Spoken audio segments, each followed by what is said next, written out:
Hey everyone, this is smpratte, and today we're going to talk about the meme for 2019, the Black Label. The Black Label is very fresh, very new in Pokemon. It's the modern grading option for modern cards.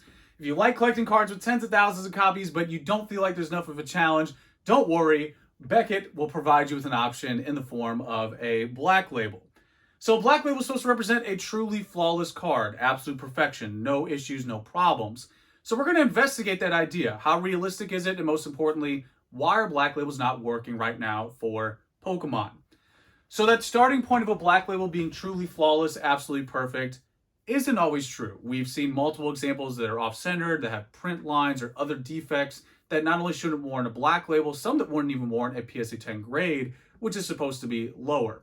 So that's number one. Number two, some of these grades are determined by low-wage employees. And I'm sure someone's going to make the very valid point that, well, maybe most grades are made and determined by low-wage employees, which is probably true. The difference is PSA 1, 2, 3, 4, 5, 6, 7, sometimes 8 and 9 don't really carry much of a premium, but the highest grade does. So therefore, when you're going to shell out maybe hundreds or thousands of dollars for that label, they aren't ironclad and sometimes they aren't graded by experts. So those are 2 points. And also to continue that idea, a Black Label isn't inherent. And I think that needs to be stated. I think people forget that it's an added layer. It's an added assessment, an added subjective evaluation of its condition. It's not inherent to the card's release, where something like Rarity is much more inherent. Even if you want to be cynical and say, well, there's extra copies from employees, that's still a much more tangible number that I can grasp than the amount of potential Black Labels for a certain card. And lastly, I don't really see much organic interest for a Black Label. I really don't think the Black Label fills a role in Pokemon. I don't really think there's much of a need for it. I think most collectors are satisfied with the PSA 10 option. So I think that is the overall summary of points that we're going to talk about over and over and over again in this video. So let's not waste any more time and get to where everybody wants to go. The Charizard GX. We're going to do a full breakdown of the Charizard GX, what happened, timeline of events, where it is now, and why it's just an absolute beautiful snapshot of markets, collectibles, everything. So, the Charizard GX from Hidden Fates, graded BGS 10 Black Label, sold for $10,000 in August, basically a couple weeks after its release. And that buyer was very confident, and they claimed that there's probably only to be 5 to 10 copies of these lifetime total population. So fast forward 4 whole months, and now we have 100 Black Labels of that exact card. Not only is it an unprecedented amount of Black Labels, unprecedented amount of quality and condition, it's by far the most drastic decline I've ever experienced in a price for any collectible in my entire everything, my entire lifetime. And this is in a booming economy. This is an economy with record-breaking stocks, record-breaking unemployment, or lowest unemployment rates in I don't know how many years, with the sharpest decline on a Black Label. So that is why Black Labels aren't working, meaning that when you're buying at the peak, it's probably not going to hold that value for these reasons. Number one, it's mostly modern cards. You don't really see a first edition based Black Label. You don't even really see Watsy at large Black Labeled because that's much more difficult. It's not something that's really there. There's not much of a need for it. Again, tying in that idea from earlier, the PSA 10 chase for Watsy and Vintage is very satisfying. You know, it really fills that, it satisfies a collector. There is no need there. There's nothing missing. So Black Label doesn't really have much of a role to play for Vintage. Therefore, it's allocated to Modern. And within Modern, this stuff is super easy to grade. So going back to the Charizard, not only are they 100 Black Labels, it's just ridiculous. 100 freaking Black Labels in 4 months. Not only are there 100 Black Labels, there's about 500-ish copies total submitted. So therefore, you're looking at about 20%, give or take, of total copies submitted earn the highest possible grade, which is supposed to be absolute perfection, flawless, insanely difficult.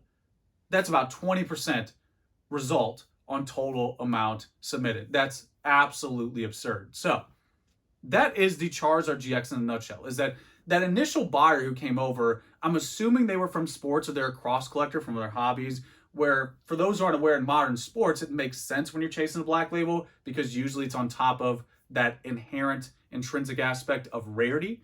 So if you're buying a refractor with a Black Label, the 1 of 1, the 1 of 100, rookie patch auto, whatever it is, pick your poison.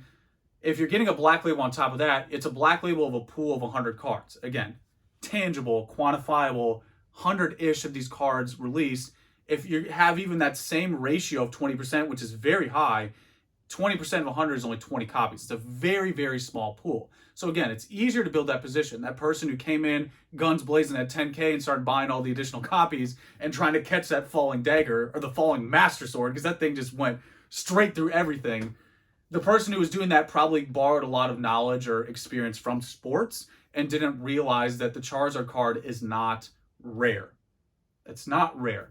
And that is the number one issue I think a lot of people don't examine when they're paying a premium for Black Label, is that they're missing that Black Labels really only exist in Pokemon because the cards are easier to grade. Again, going back to Vintage, to cards that were printed in the thousands, some even tens of thousands of copies in Vintage, you don't have Black Labels for 99% of them because it's not easy. They don't exist because those cards are actually hard to grade, which is why they have consistent higher prices, because that process is actually difficult. Where in Modern, there's no difficulty. While Hidden Fates is a phenomenal set, I absolutely love it from a collector perspective, it's still out there, even with it being limited. I mean, in 4 months, again, you have over 500 copies submitted in 4 months. That's like Evolution's pace. That might even be outpacing Evolution. So that is the takeaway for why they aren't working. It's mostly Modern cards. There's no real need for a Black Label. I don't really know what need it's going to fill, because to really hammer this point home, Pokemon is so robust. Going back to sports is very linear. In Modern sports, it's just give me that refractor, give me that RPA, give me that one chase card that's in that set. You have like Trophy S cards in packs, and that's really all people are chasing. It's more of a memorabilia, a limited, contrived memorabilia chase than anything. So that's what's going on in sports, where in Pokemon, you have so much going on. There's no Scream promo equivalent in pretty much any other hobby, but that does exist in Pokemon. That new Master Ball set, the Rocket 20th Anniversary, Mario Pikachu, just the litany of Japanese promos that exist with a variety of challenges, rarity, artwork, releases, history. There's so much going on. And I think that's the point I really wanted to give to the Black Label collectors out there, and probably some of the people who feel frustrated because they paid a premium for their Black Label, is that there's so much challenge outside of the sets. The biggest smpratism I can give you, you heard it here first going into 2020, collect what you enjoy, invest in rarity. The investors, the inflippers, you heard it here first, those people who are looking to make money, you have to understand these things are separate. Sometimes there's overlap in the popular cards and demand, and understanding demand, how that works. But why I say collect what you enjoy is because a lot of the cards that I truly enjoy, they're some of the lowest cost items in this hobby. Southern Island in general, very low cost item. Hashtag LCC, beautiful set, near and dear to me. Vending is another one, very low cost. Absolutely adore those sets. But it's not something that I'd ever say is super investable, because rarity is inherently investable. Scarcity sells. That's a universal truth for all hobbies, all markets. And that's what drives this market ultimately. And to really drive this point home, if that's not enough for you, a played trophy card is worth more than 90% of graded set cards. It's not an opinion. It's a tangible reality. I could take my, hate to use the P word, portfolio of rare cards over the years and show you the growth in them. And not only the growth monetarily, but also the other side of that, how they disappear and the difficulty to find them, which is probably why they're in relation. When you have that loss of availability, the difficulty to acquisition, that usually is why prices increase. So with the Black Label, you don't really have that.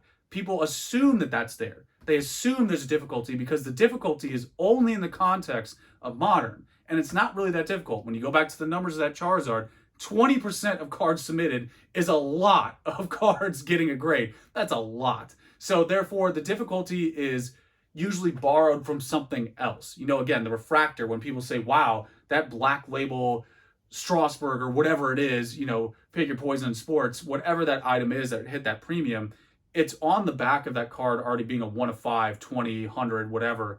That's why it hit that astronomical price. Where in Pokemon, that's not going to happen with this Modern stuff. If you had a Black Label trophy, maybe that's something that would pique that one buyer who wants the best of the best. Maybe that'll happen. It's yet to exist because, again, there is no real need. There's so much opportunity, there's so much rarity, there's so much diversity. The hobby's so robust that you can always find another challenge if you just look outside the set path. Set paths are great. I still like sets. I think they're the main road for the hobby. But the most interesting stuff is afterwards. It's after you reach the destination of sets, you can complete that. It's just like in the game.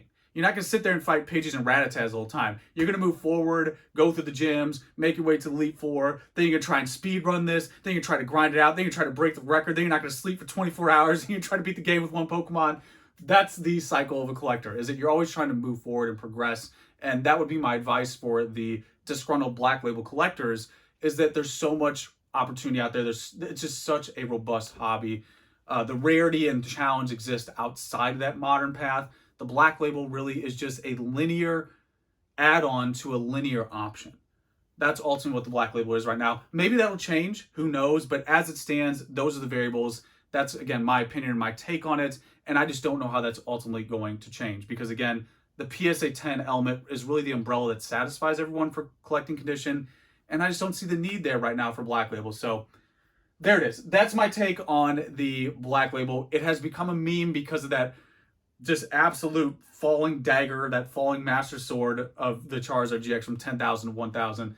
It's unbelievable. In 4 months, booming economy, just absolutely insane. That's unbelievable. But the takeaway is, it's a great case study. It's a good way to understand. Here's a real life, live example of how to interpret and understand that information and then apply it, moving forward to, your next goal. So there it is, guys. You know the deal. Let me know how I feel. It's pretty much it. Till next time.